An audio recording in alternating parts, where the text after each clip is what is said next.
이스라엘 백성들이 출애굽을 해서 제일 먼저 홍해를 건너갑니다. 그리고는 광야로 들어가서 그곳에서 40년을 살게 됩니다. 그러면 우리가 이 땅에서 그리스도인으로 산다는 것은 이 두 가지 사건 중에서 어느 쪽에 더 가까울까요? 자, 먼저 모세가 홍해를 가르고 갈라진 바다 밑을 육지처럼 걸어간 사건입니다. 뒤에 쫓아오는 무서운 적들이 있었지만 하나님께서 구름 기둥으로 불 기둥으로 막아주셨습니다. 앞에 있던 바다는 갈라졌습니다. 그 사이를 걸어갑니다. 맨 땅처럼 걸어갑니다. 다 건너가고 나니까 그제서야 이집트 군대가 바다 가운데 들어옵니다. 그러자 갈라졌던 바다가 합쳐지며 이집트 군대를 바닷속에 수장시켜 버립니다. 나를 그렇게 힘들게 했고 그렇게 괴롭혔던 적들이 일순간에 사라져 버렸습니다. 꿈이 아닙니다. 실제 상황입니다. 얼마나 기뻤겠습니까? 얼마나 감격스러웠겠습니까? 적어도 그 순간에는 슬픔이니 절망이니 두려움이니 걱정이니 하는 그런 용어는 그들에게 사용할 용어가 아니었습니다. 다음은 홍해를 건넌 후 광야에서의 생활입니다. 이것은 전혀 다른 상황입니다. 찬양하며 기뻐하며 홍해를 건넜는데 건너고 보니 뜨거운 태양뿐입니다. 모래벌판입니다. 마실 물이 없습니다. 먹을 음식도 없습니다. 마땅히 잘 곳도 없습니다. 불뱀과 전갈이 곳곳에 우글거립니다.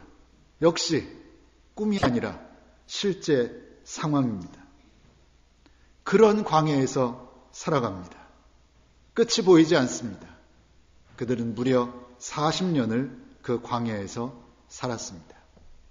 그러면 이 땅에서 우리가 그리스도인으로 산다는 것은 어떤 경우입니까? 기적처럼 갈라진 바다 밑을 기뻐하며 행진하는 것입니까? 아니면 황량한 모래 벌판뿐인 광야길을 40년 동안 걸어가는 것입니까? 물어볼 것도 없는 질문입니다.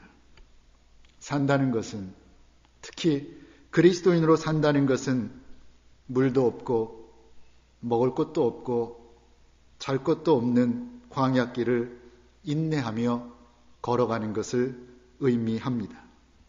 신앙생활이라고 하는 것은 광야라고 하는 고난의 훈련 과정을 겪으며 하나님을 따라가는 길을, 하나님을 따라가는 법을 배워가는 것입니다.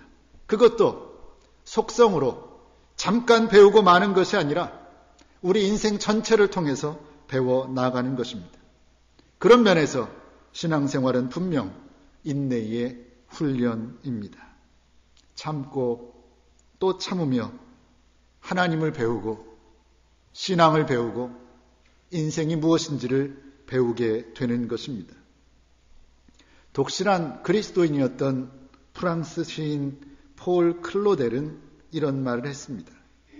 만일 그대들이 하나님을 참되게 알게 된다면 하나님은 그대들에게 동요와 불안을 가져다 줄 것이다. 참된 의미의 그리스도인이라고 하는 것은, 참된 의미의 그리스도인이라고 하면 싸우지도 않고 이기는 삶, 다시 말하면 부전승과 같은 그런 삶을 사는 사람이 아니라 예수님께서 십자가에 달려 죽음을 당하신 것처럼 그분과 함께 십자가에 달리는 고통을 감내하고 그 고통을 이겨내는 사람이라는 것입니다. 하지만 굳이 이런 분의 말을 빌리지 않아도 산다는 것은 광야와 같은 세상을 살아가는 것이요, 고난의 십자가를 지고 주님을 따라가는 것임이 분명합니다.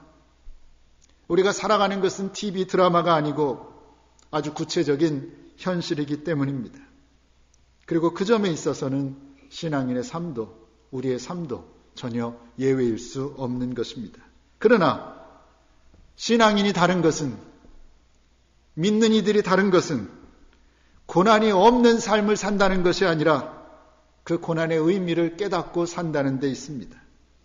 지금 내가 겪는 어려움이, 지금 내가 겪는 고난이 하나님이 나를 사랑하셔서 주시는 하나님의 훈련인 것을 알아서 감사함으로 그 고난을 받아들이고 믿음으로 견뎌내는 것이 다르다는 말씀입니다. 욥기 23장의 욥의 고백처럼 하나님께서 이 훈련을 통해 나를 단련하신 후에는 내가 정금 같은 존재로 변화될 것을 믿고 이 훈련을 감당하는 것입니다. 아직은 너무도 부족하고 연약하지만 이 훈련을 통해 언젠가는 나도 그리스도를 닮은 성숙한 신앙인이 될 것이라는, 성숙한 신앙인으로 변화될 것이라는 믿음으로 오늘의 어려움과 고통과 고난을 참아내는 것입니다. 그런데 우리에게 고난을 주시는 하나님의 뜻은 헤아리기 어려울 정도로 많습니다. 또 사람마다 각각 주시고자 하시는 메시지가 다른 것도 사실입니다. 그런 면에서 오늘은 범위를 좁혀서 신명기 8장 1절부터 10절에 있는 말씀을 통해 우리에게 고난을 주시는, 나에게 고난을 주시는 하나님의 뜻이 무엇인지 헤아려 보려고 합니다. 신명기라는 말 원의미는 이것이 말씀드리다라는 뜻입니다. 그리고 그것이 신명기의 내용을 잘 드러내 줍니다. 정확하게 말하면 신명기는 율법책도 아니고 역사책도 아닙니다. 다만 모세의 설교를 기록한 것입니다. 쉽게 말씀드리면 전쟁터에서 병사들과 생사고락을 같이 했던 장군의 퇴임 고별사와 같이 모세가 광야 40년의 그 어려운 세월을 동고동락했던 이스라엘 백성들에게 마지막 당부로 남기는 유언과도 같은 말씀이 신명기입니다. 그런 모세는 지금 100살이 훨씬 넘은 노인 중에 노인입니다. 죽음이 얼마 남지 않았습니다. 그런 모세가 후손들을 앞에 놓고 그렇게 힘들었던, 죽을 만큼 힘들었던 광야 40년을 회상합니다.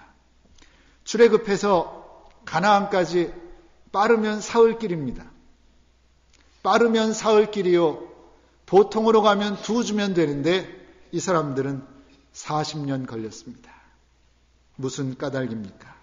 먼저 모세는 광야 40년의 시련의 의미가 무엇인지를 이렇게 설명합니다. 2절입니다. 내 하나님 여호와께서 이 40년 동안에 너로 광야의 길을 걷게 하신 것을 기억하라. 이는 너를 낮추시며 너를 시험하사 내 마음이 어떠한지 그 명령을 지키는지 아니 지키는지 알려 하심이라. 모세는 광야 40년의 이유를 하나님께서 이스라엘을 시험하사 하나님의 계명을 지키는 백성인지 아닌지 백성인지를 알려 함이라고 말씀합니다. 그런데 그 방법은 그들을 낮추시는 것이었습니다. 그들을 낮은 자리로 떨어뜨리는 것입니다. 하나님은 우리 모두가 자신을 낮추는 삶을 살기 원하신다는 것입니다. 무엇보다 겸손한 삶을 원하신다는 말씀입니다. 야고보서 4장 6절에 보면 하나님이 교만한 자를 물리치시고 겸손한 자에게 은혜를 주신다고 말씀했습니다. 하나님은 교만한 자를 싫어하십니다. 교만한 자를 끝내 물리치십니다. 그렇게 말씀하시고는 10절에서 다시 한번 주 앞에서 낮추라. 그리하면 주께서 너희를 높이시리라 반복하셨습니다.